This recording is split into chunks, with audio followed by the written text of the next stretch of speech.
Salom do'stlar, bugun men sizlar bilan Infinix G20 Pro telefonida ilova qulfini buzishni o'rgataman. Avval telefonni tutib olasizlar, sozlamalarga kirasizlar. Keyin yashirin ilovalar degan joyga bosasizlar. Bu yerda yashirin ilovani qulf chiqib keladi. Siz istalgan noto'g'ri parolni kiriting va bu yerda parolni unutdim degan yozuv chiqadi. Uni ustidan bosasiz.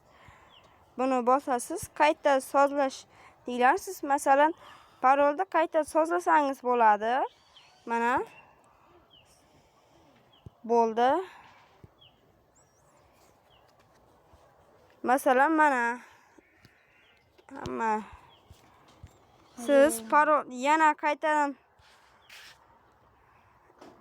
yashirin ilovalar kirasiz. Keyin siz bit bosasiz va ilovalar pulsni bosasiz.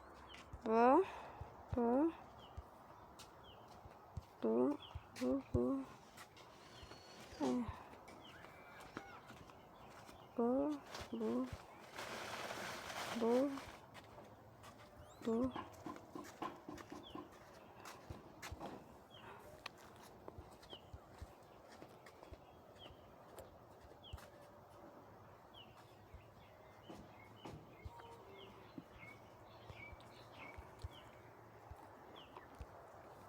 va tasdiqlashni bosasiz va hamma ilova yoki o'yinlar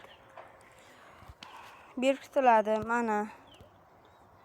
Siz agar uni qaytib ochishni bilmayotgan bo'lsangiz, buni yana bosib, buni bitib imon ishoralariga kirasiz. Masalan, yashirin ilovalar pastga bitta barmoq bilan, tepadan pastga bitta barmoq bilan, masalan,